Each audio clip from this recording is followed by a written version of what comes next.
नमस्कार दोस्तों। आज एक और जंगल की रहस्यमय कहानी सुनेंगे। जंगल की खौफनाक रात। एक बार की बात है, एक छोटे से गांव के पास एक घना जंगल था। उस जंगल को लोग कालिका वन कहते थे। कहा जाता था कि वहां रात के समय अजीब अजीब आवाजें आती थीं।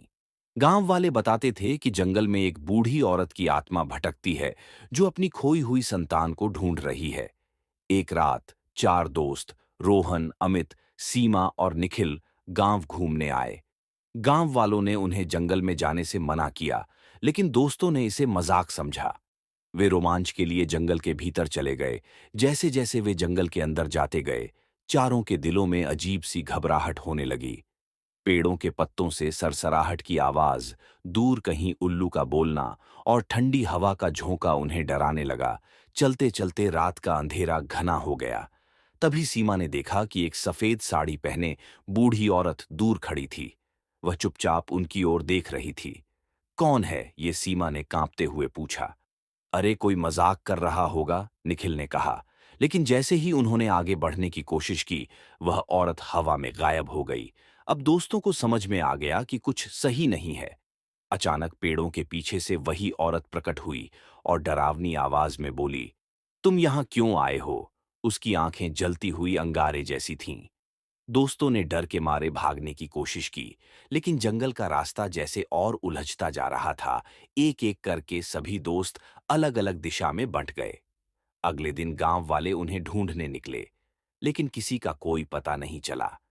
केवल निखिल का बैग एक पेड़ के नीचे मिला, जिसमें लिखा था, जंगल में जो जाता है वह लौटकर नहीं आता। आज भी लोग कहते हैं कि रात के समय कालिका वन से उन दोस्तों की चीखें सुनाई देती हैं। वहां कोई जाने की हिम्मत नहीं करता। कालिका वन की कहानी धीरे धीरे पूरे इलाके में फैल चुकी थी। गांव वालों ने जंगल के पास जाना भी छोड़ दिया, लेकिन कुछ जिज्ञासु लोग इस रहस्य को सुलझाने की ठानी। सालों बाद एक शहर से चार खोजकर्ता, अर्जुन, मीरा, समीर और काव्या, गांव में पहुंचे। वे पैरानॉर्मल एक्टिविटीज पर रिसर्च करते थे और उन्होंने कालिका वन के रहस्य को उजागर करने का निर्णय लिया। गांव वालों ने उन्हें बहुत समझाया, लेकिन उनकी हिम्मत और जिद ने उन्हें रोकने नहीं दिया। रात के समय चारों ने टॉर्च और रिकॉर्डिंग उपकरण के साथ जंगल में कदम रखा। जंगल में घुसते ही उन्हें अजीब सा सन्नाटा महसूस हुआ, मानो वहां कोई और भी मौजूद हो।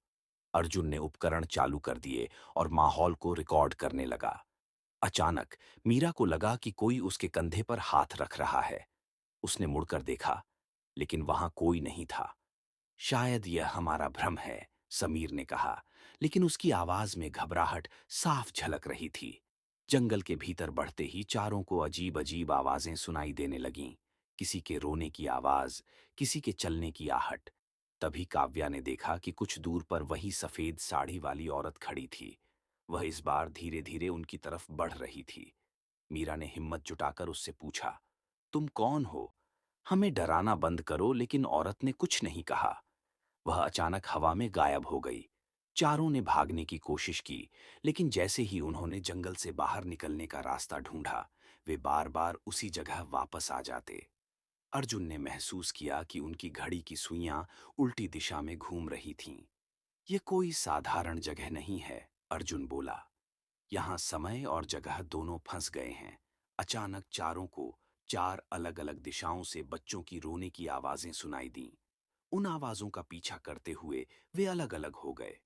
मीरा को एक पुरानी झोपड़ी दिखी, जहां उसने देखा कि बूढ़ी औरत बच्चों की आत्माओं को बुला रही थी। तुमने मेरी मदद करने के बजाय मुझे अकेला छोड़ा, वह फुसफुसा रही थी। मीरा ने समझा कि यह औरत किसी से बदला लेना चाहती है। मीरा ने हिम्मत कर झोपड़ी के अंदर कदम रखा। उसे वहां एक पुरानी डायरी मिली, जिसमें लिखा था कि यह औरत कभी इस गांव की रहने वाली थी। गांव वालों ने उसके बेटे पर चोरी का झूठा इल्जाम लगाया और उसे मार डाला। दुख और गुस्से में वह औरत खुद भी मर गई, लेकिन उसकी आत्मा वहीं फंस गई। मीरा ने डायरी के पन्ने पढ़कर उसे जला दिया। अचानक एक भयंकर चीख गूंजी और बूढ़ी औरत गायब हो गई।